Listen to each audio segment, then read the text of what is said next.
Hi welcome to dream team dance crew Calicut. എന്റെ പേര് ആഷിഖ്. ഞാനിവിടെ വന്നിട്ടുള്ളത് ഹിപ്പ് ഹോപ്പിന്റെ ബേസിക് ആയിട്ടുള്ള ബൗൺസിംഗ് പഠിപ്പിക്കാൻ വേണ്ടിയിട്ടാണ്. എന്റെ കൂടെ എന്റെ സഹപ്രവർത്തകനായ സുജീഷ് ഉണ്ട്. കുറെ കാലമായിട്ട് എന്റെ കൂടെ വർക്ക് ചെയ്യുന്നതാണ്. അപ്പോൾ നമുക്ക് ഹിപ്പ് ഹോപ്പിന്റെ ബൗൺസിങ്, അതാണ് നമ്മുടെ ഹിപ്പ് ഹോപ്പിന്റെ ബേസിക് ആയിട്ടുള്ള സ്റ്റെപ്സ് എന്ന് തുടങ്ങുന്നത് ബൗൺസിങ്ങിലാണ്. നമുക്കത് ഒന്ന് ചെയ്തു നോക്കാം. പ്രധാനപ്പെട്ട 4 വേരിയൻസ് നമുക്കൊന്ന് ചെയ്ത് നോക്കാം. ആദ്യം തന്നെ നമ്മൾ ചെയ്യേണ്ടത് നമ്മുടെ ബോഡി സ്ട്രൈറ്റ് ആയിട്ട് വെക്കുക എന്നുള്ളതാണ്. ബോഡി സ്ട്രൈറ്റ് ആയിട്ട് വെച്ചതിന് ശേഷം ഒന്നാമത്തെ വേരിയൻസ് ജസ്റ്റ് ബൗൺസിങ്. നമ്മളെ ബോഡി ജസ്റ്റ് ഒന്ന് ബൗൺസ് ചെയ്യാം. 1 and 2 and 3 and 4 5 6 7 8. ഇതാണ് ബൗൺസിങ്ങിന്റെ പ്രധാനപ്പെട്ട വേരിയൻസിൽ ഒന്ന്. അടുത്തതായി നമുക്ക് വേരിയൻസിന്റെ രണ്ടാമത്തെ ഭാഗം ഒന്ന് ചെയ്ത് നോക്കാം. നമ്മുടെ ബോഡി കൊണ്ട് ജസ്റ്റ് മൂവ് ചെയ്യാം. 2 3 and 4 5 6 7 8.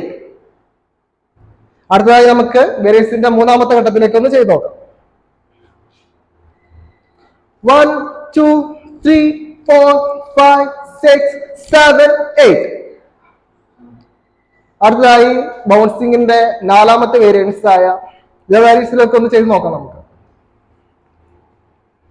1 2 3 4 5 6 7 8. ഇതാണ് നമ്മുടെ ഹിപ്പ് ഹോപ്പ് ബൗൺസിങ്ങിന്റെ പ്രധാനപ്പെട്ട 4 വേരിയൻസ്. സ്ലോ ഒന്ന് ചെയ്ത് നോക്കാം. നമ്മൾ ബോഡി സ്ട്രൈറ്റ് ആയിട്ട് വെക്കുക, ഷോൾഡർ ശ്രദ്ധിക്കുക, ഷോൾഡർ സ്ട്രൈറ്റ് ആയിട്ട് വെക്കുക. അതിനുശേഷം ജസ്റ്റ് നമ്മുടെ ബോഡി ഒന്ന് ബൗൺസ് ചെയ്യുക.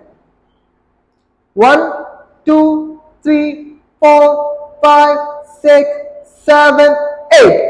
ഇതാണ് ബൗൺസിങ്ങിന്റെ പ്രധാനപ്പെട്ട ഫസ്റ്റ് സ്റ്റെപ്പ്. അതിനുശേഷം നമുക്ക് രണ്ടാമത്തെ സ്റ്റെപ്പിലോട്ട് കിടക്കാം.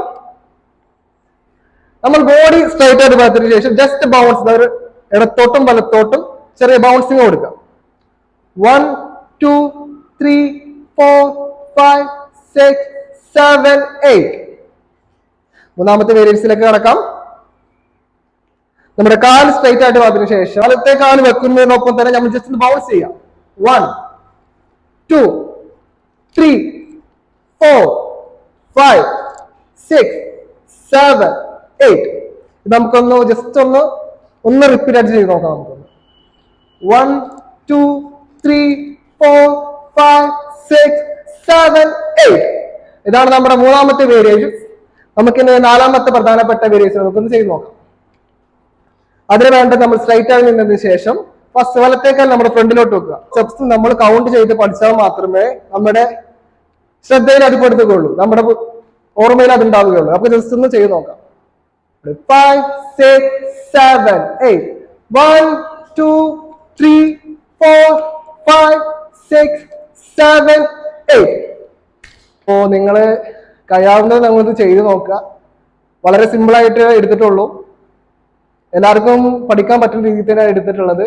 അപ്പൊ എല്ലാവരും ഒന്ന് വീട്ടിലേക്ക് ട്രൈ ചെയ്തു.